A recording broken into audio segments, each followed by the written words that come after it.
एक साथ आप सभी को गुड मॉर्निंग। नए डेरिवेशन के साथ हम आपको अगले क्वेश्चन की ओर बढ़ते हैं। पार्ट सेकंड में व्हीटस्टोन से क्या होता है। इसमें A P Q R S 4 हम प्रतिरोधों को लेते हैं, जिसको हम श्रेणी क्रम में जोड़ते हैं, जो एक चतुर्भुज की रचना करता है। रचना होता है ए बी सी डी। ए सी के बीच हम सेल को जोड़ देते हैं तथा बी डी के बीच एक गैल्वेनोमीटर जी लगाते हैं। कुंजी K1 तथा कुंजी K2। जब कुंजी K1 को दबाते हैं तो धारा का प्रवाह होने लगता है। सिरे ए पर धारा पहुंचकर I1 P से बहने वाली धारा PQ से बहने वाली धारा I1 तथा RS से बहने वाली धारा I2 है। जब विक्षेप गैल्वेनोमीटर में कोई प्रभाव नहीं पड़ता है, विक्षेप शून्य होता है, तो IG का मान 0 हो जाता है। इसमें किरचॉफ के द्वितीय नियम से हम इसको सॉल्व करेंगे। एक बंद पास बनाता है ए बी डी ए में।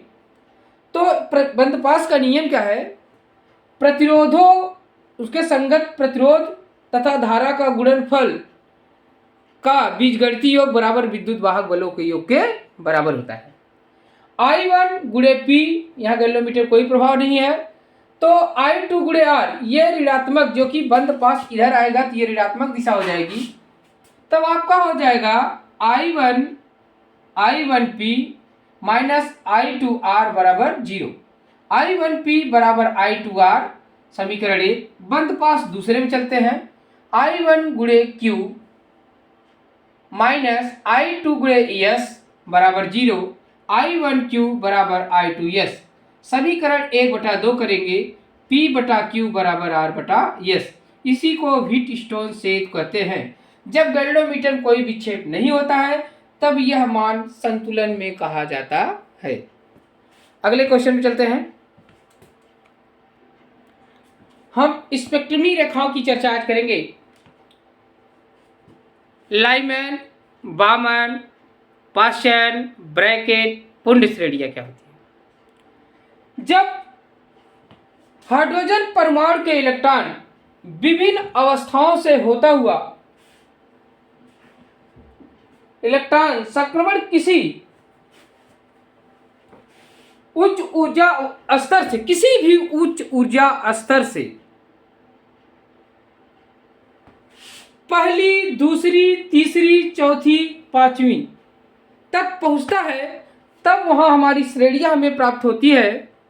तो विभिन्न अवस्थाओं से संक्रमण करता हुआ इलेक्ट्रॉन जब पहली कक्षा में पहुंचता है, इसी को लाइमन श्रेणी बोलते हैं। दूसरी कक्षा में पहुंचता है तो बामर श्रेणी बोलते हैं। तीसरी कक्षा पहुंचता है तो पाश्चन श्रेणी बोलते हैं। चौथी कक्षा पहुंचता है ब्रैकेट श्रेणी बोलते हैं, और पांचवी पहुंचता है तो पुंड बोलते हैं, पुंड श्रेणी। तो हमको कहते हैं एक शॉर्ट में फार्मूला हम आपके लिए लाए हैं। ला बाप बैक फुट जाइए। ला मतलब लाइमन, यह आपकी लाइमन श्रेणी है, पहले अक्षर पर है लाइमन। तो इसके लिए फार्मूला लाइमन के लिए होगा सीधा सा फार्मूला 1/λ HC बराबर, या आर भी कह सकते हैं, R 1/N1 square minus 1/N2 square हमारा फार्मूला होता है।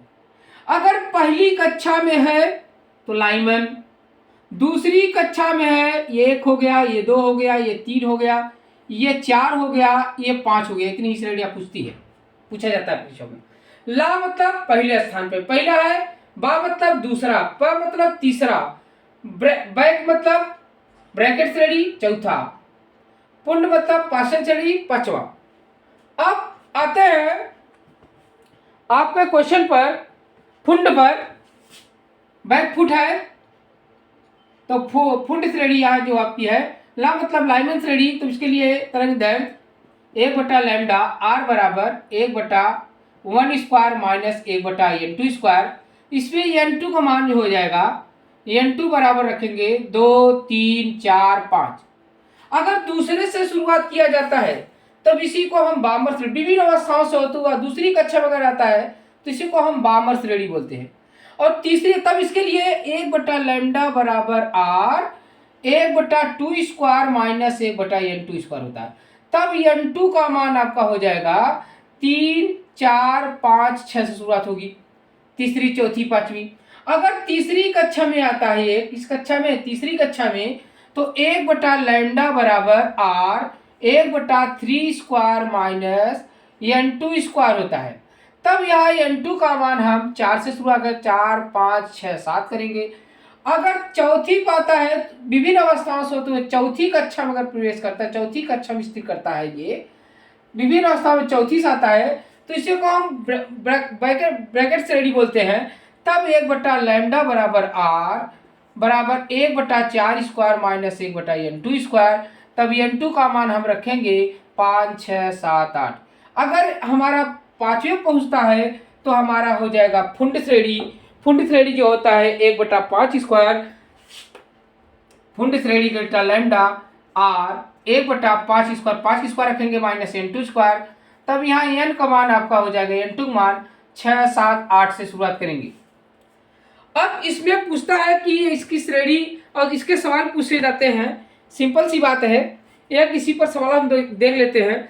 तो इसकी तरंग दैर्घ्य अगर पूछता है तो आप देख लीजिएगा, और श्रेणी में 1 नंबर 2 नंबर क्वेश्चन अगर विभिन्न अवस्थाओं से पूछता है तो आप फिगर बनाइएगा, प्लस वे एक हेडिंग डालिए कर लिए। जब इस हाइड्रोजन की स्पेक्ट्रम रेखाएं विभिन्न अवस्थाओं से होता हुआ पहली ऊर्जा स्तर में पहुंचता है तो ऐसी श्रेणियों को हम लाइमन श्रेणी बोलते हैं। अर्थात 1/लैम्डा बराबर R 1/n1² minus 1/n2²। R की वैल्यू ऋणात्मक मान है जो, और उसके बाद n1 का मान 1² माइनस 1/n² रखेंगे। अगर फिर उसके बाद दूसरी श्रेणी रखेंगे, तरंगदैर्घ्य निकालेंगे। दूसरी श्रेणी का नाम फिर रखेंगे बामर श्रेणी। जब हाइड्रोजन की स्पेक्ट्रमी रेखाएं विभिन्न अवस्थाओं से होता हुआ द्वितीय ऊर्जा स्तर में आता है, लौटता है, तो ऐसी श्रेणियों को बामर श्रेणी कहते हैं। तब 1/लैम्डा बराबर आर 1/2² माइनस n। इसी प्रकार लिखते चले जाएंगे, काफ़ी भर्ती चली जाएगी और अच्छा मार्क्स पाएंगे। एक न्यूमेरिकल इसी पर है, देख लीजिएगा थोड़ा सा।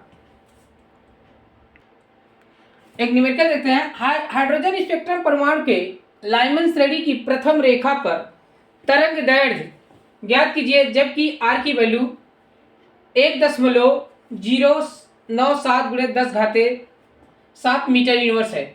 प्रथम रेखा पर करा है, तो प्रथम रेखा भैया कहाँ है? 1/लैम्डा बराबर फार्मूला होता है आर ब्रैकेट में 1/1² माइनस 1/n²। जो हमारा n2 की वैल्यू जो दी है, n की वैल्यू जो दी है, यह वैल्यू प्रथम रेखा पर दूसरे पर आएगी। 2, 3, 4 प्रथम रेखा है लाइमन की, तो 2 से शुरुआत यहाँ n का मान रखेंगे। अर्थात 1/लैम्डा बराबर आर बराबर 1 माइनस 1/4। इसको पूरा हल करेंगे तो आएगा 3r/4। अब r की वैल्यू हमको दिया है, या लैम्डा का मान निकालेंगे। लैम्डा बराबर 4/3r, और यहाँ पर 4/3 × 1.097 × 10⁻7। 10⁻7 को ऊपर लाएंगे, इसको हर मतलब अंश में लाएंगे, तो यहाँ हो जाएगा 4 × 10⁻⁻7 3 × 1.097। इसको पूरा सॉल्व करेंगे भाग देकर, तो इसका आ जाएगा 1.216 × 10⁻⁻7, तो ये मीटर आएगा। अर्थात इसको दशमलव हटाएंगे, 10⁻10 करेंगे तो 1216 × 10⁻−10 मीटर, अर्थात 1216 एंगस्ट्रॉम आ जाएगा। ये आपकी लाइन में अगर यही बामर श्रेणी की बोलता तो यहाँ 1/2² करते, और यहाँ पर यहाँ रखते हैं 3² तब लगाते। आर की वैल्यू आपको दी रहेगी, तो आप हल करिएगा और निकालिएगा। ऐसे प्रश्न आपको पूछे जाएंगे बामर पास। अगर मान लीजिए कहता कि इसकी प्रथम रेखा करा दूसरी रेखा तो यहाँ n का मान 3 रखते हैं आप, चौथी कहे तो 4, मतलब कि आपको तीसरी कहे तो 4 रखते हैं। अगर जिस प्रकार के n का मान अगर जिससे शुरुआत हो, इससे छोड़कर बाकी वो जो पहला दूसरा तीसरा चौथा, अगर पूछ दिया जाए कि वामर श्रेणी मतलब कि पाश्चात्य श्रेणी की पहली कक्षा, तो यहाँ स्थान पर आपका 4 का शुरुआत होगा। तो आपकी ये वैल्यू मान आपके दिए रहेंगे, आपको ऐसे सॉल्व करना है। बहुत सिंपल सा क्वेश्चन है, बहुत हार्ड नहीं है। जितना वीडियो में पढ़ाऊँ सब पढ़ेंगे निश्चित है पूरा आप पाएंगे 100%, ये मेरा दावा है। Thank you.